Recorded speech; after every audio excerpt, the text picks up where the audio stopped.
Hi, my name is Dey Young, and I'm a sculptor of both stone and clay to bronze, and also I work in acrylics and resins as a final form of my pieces.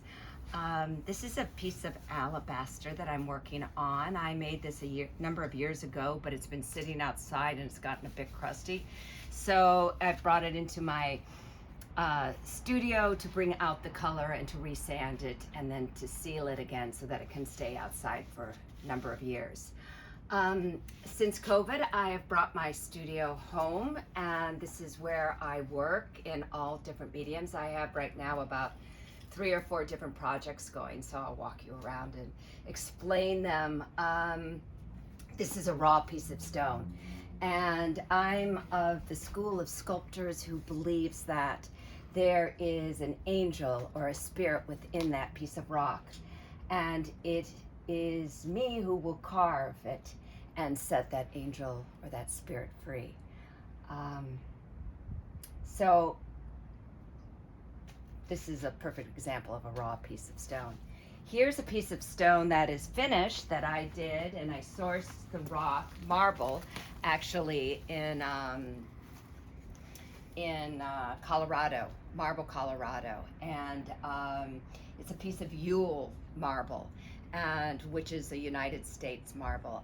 One of the beauties of what I do as a sculptor is I'm able to travel all over the world and work in different quarries and bring back stone, tons of stone, to be able to work here in my studio.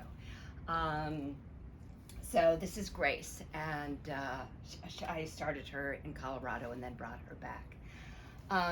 Moving on to some of my bronze work, this is a piece of wood that I'm using as a base, and I like to often make my own bases as well. And this is reclaimed wood from Michigan, which is my home state actually. And so I have been sanding this and getting all the rough edges off and creating this. It was a beam in a barn, and creating it, and I thought it'd be a perfect base for this piece that I just finished during this extraordinary time, which is called, this is a bronze that I did in clay, and then it was made into bronze. And her name is Josephine and the Songbird. And oftentimes I will get into socially relevant. I like my artwork to reflect my what's going on in society or civically. And I did a piece after 9/11, and she just kind of emerged out of my imagination, and I love her, so I thought this would be a great base for her. And here's a piece of, this is called Three Sisters, and I just recently sold this. So I'm in the process of polishing it up before it is delivered. And so right here, I put wax on here earlier. It's had to dry about 20 minutes, and then I go back.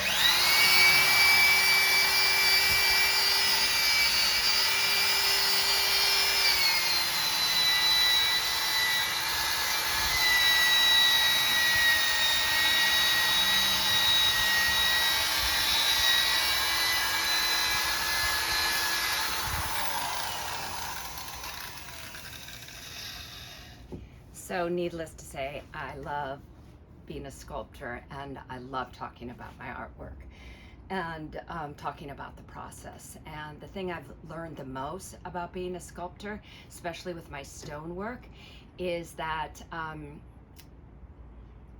have to embrace change, and I have to embrace the fact that there's no perfection. And that here's a perfect example of that, which was my first piece during the COVID period home here. I was working on this piece, which is a beautiful piece of limestone marble, and it had a fissure in it, which is a crack, and I started pounding on it, and it snapped and went over, and it broke my heart. But then at the same time, I realized, well, there must be a blessing and a gift in it, and maybe there's another base or something that I will create, an ocean or something, as if she's emerging from that. So I always look at whatever happens, that there has to be a gift within it. So that's me as a sculptor. And in terms of hobbies, oh gosh, I love hiking with my dog in the mountains, and I have a Vespa and I tool around Los Angeles where I live with that. And I'm a big skier, and on my bucket list is to helicopter ski someday in the future. Anyway, thanks for letting me share.